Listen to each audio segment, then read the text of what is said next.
137th contact. Saturday, October 18, 1980, 10:47 p.m. Billy says you are rather late, when I still have to prepare the questions. Semyaza says there are not very many, and besides, you can still carry out the test on Sunday. Billy says but I still have all kinds of other work to do. Semyaza says sure, but you will still have enough time, even if you prepare the questions on Saturday. I have marked them here for you, so that you can work them out through these notes. Billy says good, then I'm just wondering, what will result from the test? Semyaza says so are we. Everything that has happened so far has been negative, so it follows that the test results will be the same. Billy says that is, indeed, to be feared. Semyaza says it's only a logical conclusion. However, we'd be glad to be taught otherwise. Billy says you have hopes, I can no longer dwell on such for a long time. Semyaza says this has taken its toll on you. But today, let everything be good and wait for the test results.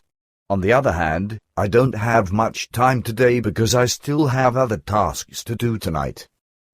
Billy says I don't want to stop you, nevertheless, I still have another question. Semyaza says sure, if it is so important. Billy says I think so, but you know that we must plant a lot of young trees. In regards to this, I am not sure about how we should calculate the distance between the individual plants so that there is enough living space for every single plant. I was of the personal opinion that would have to be about 2 meters, while Jacobus thought that 150 centimeters would be enough. Concerning this, I would like to ask Quetzal what he thinks about this. Semyaza says if you have patience, then I can give you his answer when I pick up the test results. Unfortunately, I currently cannot reach Quetzal, either personally or by our communication device, because he is staying in another time dimension. As soon as he returns to our time dimension, however, then he will call me, and then I can convey your question to him and can then receive his answer. Billy says okay. Semyaza says then we will say goodbye again for now. Farewell, my friend, and take care of your health. Billy says I will. Semyaza says that's good, because recently, your appearance has become better, which can be attributed partly to your own efforts and a good part to Quetzal's apparatus. Billy says the machine helps me very much. I feel this myself. Semyaza says let the apparatus have a further effect on you because it is, together with your own and much-needed efforts, the only effective way to improve your health. Also, always remember that it is urgently necessary to protect yourself from any excitement. In particular, don't allow yourself to enter into any quarrels in this regard or allow yourself any unnecessary internal turmoil such as, for example, if our or your orders are not obeyed, which always especially excites you because such an action is so illogical to you that you can't understand it. Indeed, it cannot be supposed that after every new matter, our and your orders are ignored again and that such orders bring about a negative attitude because every single group member should understand by now that only proper acting and thinking will allow a continued existence and a continuance of all things. But if renewed offenses should appear despite this expectation and hope, then it would be better for your health if you, as you have already repeatedly wanted to do, would abandon the mission. Billy says now you've really become more clever. Semyaza says under the present circumstances, such a step is no longer to be expected, but on the other hand, we realize that we have simply expected too much from you. If we had put one of our androids in your position, then he would have destroyed himself if all of this illogicalness had arisen. Billy says you have strange jokes in stock. Semyaza says no, because my words correspond to the truth. We actually expected too much from you. A test has proven this. Quetzal came up with the idea. Billy says he has always had crazy ideas. What has he tested, then? Semyaza says he wanted to know to what extent a half-organic apparatus could bear the illogicalness that has crept into the group. Billy says so, nevertheless, a crazy idea. But, at the same time, what happened? Semyaza says a very bad result. You would describe it as devastating. Billy says you always make me more and more curious. Can't you finally rush the rabbit out of the cabbage garden? Semyaza says sure. Quetzal programmed an android with all records of negating and negative forms of all group members. The results were awful. Billy says well, and? Semyaza says these stored illogical ways of acting and thinking led to the fact that the android became crazy in all of his actions and speeches. Billy says nevertheless, that is not so bad. But I don't think it was nice of Quetzal to abuse an android for this. Semyaza says he developed his apparatus for this purpose. In addition, you don't understand the whole scope of the experiment. Our androids are programmed based on absolute logic in thinking and acting, and these abilities surpass even our own respective abilities and potential. Now, during the transfer of data, Quetzal also paid close attention to the fact that your own data of your work and all your efforts toward the instruction of the group members and all their interests became programmed into the second android. Thus, the exact situation arose in the two androids, which included everything that happened between you and the group members since the beginning. On the one hand, the overall view of the group members was placed into the first android, and on the other hand, your data was placed into the second android. Expecting something terrible to happen, Quetzal placed both androids in an old beam ship in the vicinity of the planet Pluto, where he then activated them and they began to live. Then, on our view screens, we could watch the terrible sight.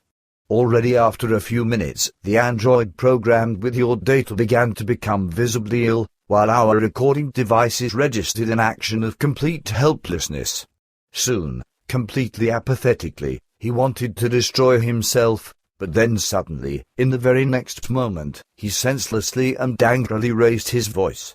Meanwhile, the second android spoke absolutely crazy words without thinking and manipulated all of the ship's apparatuses without sense or purpose. Despite the visible internal difficulty of the android programmed with your data, he tried again and again to bring the other android stored with the illogical data to reason, which he apparently managed to do quite often.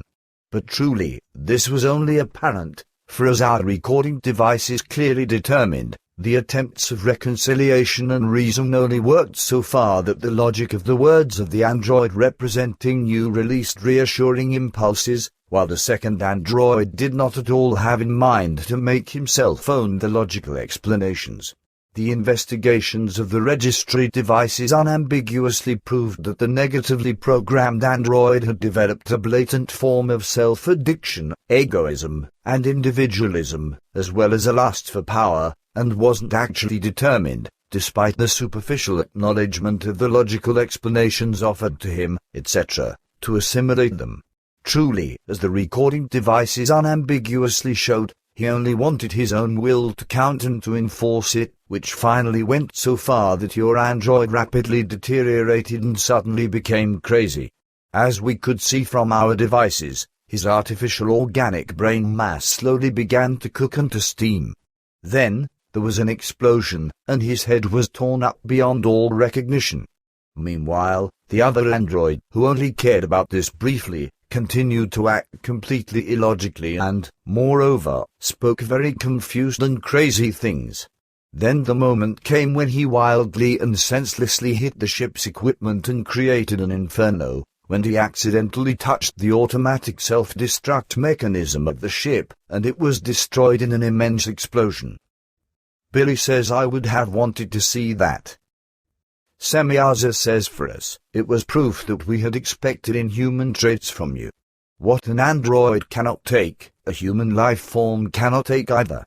Only through Quetzal's test could we grasp the full scope of what had caved in on you over all the years. Billy says in any case, I'm still alive. Semyaza says certainly, but this is just incomprehensible to us, which is why we wanted to clarify these things thoroughly, together with you. Through all of our analyses, etc., we still didn't know enough, which is why the self-destruction of the androids had to reveal the whole scope to us. Billy says actually, you also cannot fathom everything in me because you have kindly taught me yourself how I can shield myself from the outside so that even you can't penetrate into me anymore. Semyaza says certainly, and that was a very bad mistake of mine, for which I must constantly reprimand myself. Your innermost self must look very bad, even much more worse than I was able to recognize at that time when you destroyed all your feelings in yourself. That process of yours was also the reason why Quetzal carried out this horrible test. Billy says I thought that you were in a hurry. Semyaza says sure, but I still wanted to present these incidents to you, and besides, I wanted to assure you that we stand completely on your side if further negative incidents should cause you to quit, but even with everything, we don't expect that. Moreover, I would still like to ask you that in the future, you devote yourself to a daily study, which I will pursue together with you in a telepathic manner. It will be very difficult and strength-consuming, but it is of urgent necessity for you. Billy says, and what will it focus on? Semyaza says on the regeneration of your psyche, which is very ill. In addition, it also concerns a tremendous expansion of knowledge with respect to psychic interests in general. Billy says then I'm on it. Semyaza says as I already mentioned, your whole health has recently made good progress, which we don't want to leave unnoticed. Therefore, the new study relating to this will be necessary. And now that we can cherish the hope that you won't be discouraged again by setbacks from the group members, we don't want to let these things go unnoticed. But now, it is really time that I must go. And still think everything over some time. Goodbye, see you soon.